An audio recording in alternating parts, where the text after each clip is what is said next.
In Simpsonville, South Carolina, and you couldn't ask for a more beautiful day than today. It's just gorgeous outside.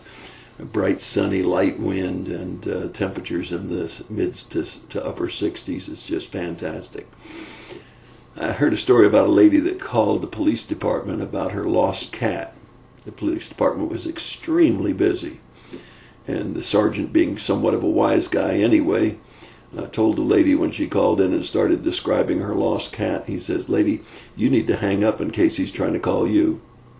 Well, sometimes we wonder how important we are. I recently was trying to make a purchase of a pretty valuable item and left word for somebody to call me back, and they didn't call and didn't call and didn't call, and as it turns out, I guess I'm going to wind up buying it from somebody else just because they didn't call. I wasn't important to them.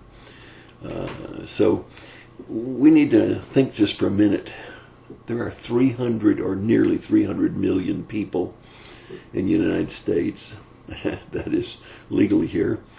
And there are several billion, almost 6 billion, almost 7 billion people in the world. How important are we to God? How important is 1 out of almost 7 billion people? And if you add on top of that we're all sinners. We're not good. We're not righteous as Christ. But how important are we to God? Well, the Bible tells us we're real important. In Luke chapter 15, there are 3 parables that are told. One is about a lost sheep, chapter 15, verses 3 through 7.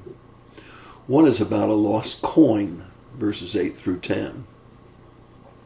And one is about a lost son, verses 11 through 32.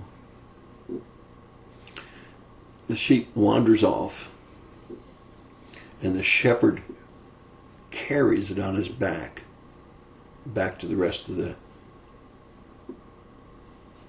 sheep. And then, with his friends, he rejoices. With the case of the coin, it's assumed by many theologians that this is a single lady and that she has a dowry of 10 silver coins. And she has lost one of them. It says she turns on a light and she sweeps and she searches diligently through the house until she finds it, and then she too rejoices. The final story is the longest story. It's a story about a man that had 2 sons.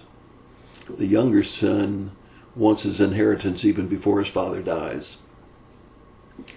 Not only is that a terrible thing to want your father's inheritance before he dies, but when he gets it, he wanders off and squanders it. He blows it on wine, women, and song. And when he comes back willing to be his father's servant, because he realizes even his father's servants have it better than he had it after he lost all of that money. But the story tells us that the father went running to the son, greeted him, welcomed him, received him not as a servant but as a son, and put a robe on his back and sandals on his feet and a ring on his fingers, and had a party to celebrate. As a matter of fact, each of these stories has some similarities. There's something lost, there's something found, and in each case there's rejoicing. And each story drives home the point. The point is found in verse 7, 10, and 32. It's telling us in the first 2 verses, 7 and 10, that there's rejoicing in heaven greater than what we see in these stories over one lost sinner. One who repents comes to the Father. How important are you to God? These stories tell us how important you are to God. He would carry you on his back. He would turn on a light and search and search and search. He would wait patiently on the doorstep, watching on the horizon for a returning son. and not receive him as a servant, but receive him as a son, part of the family. That's how important you are to him. Read the 3 stories, Luke chapter 15.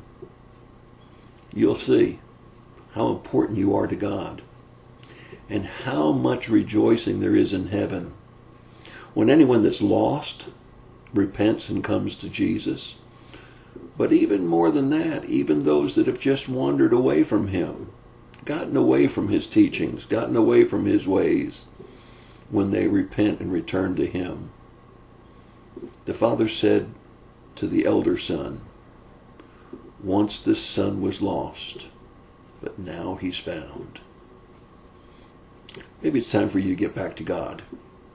Maybe it's time for you to come to God. But it's your thought for the day. God bless you and have a great day.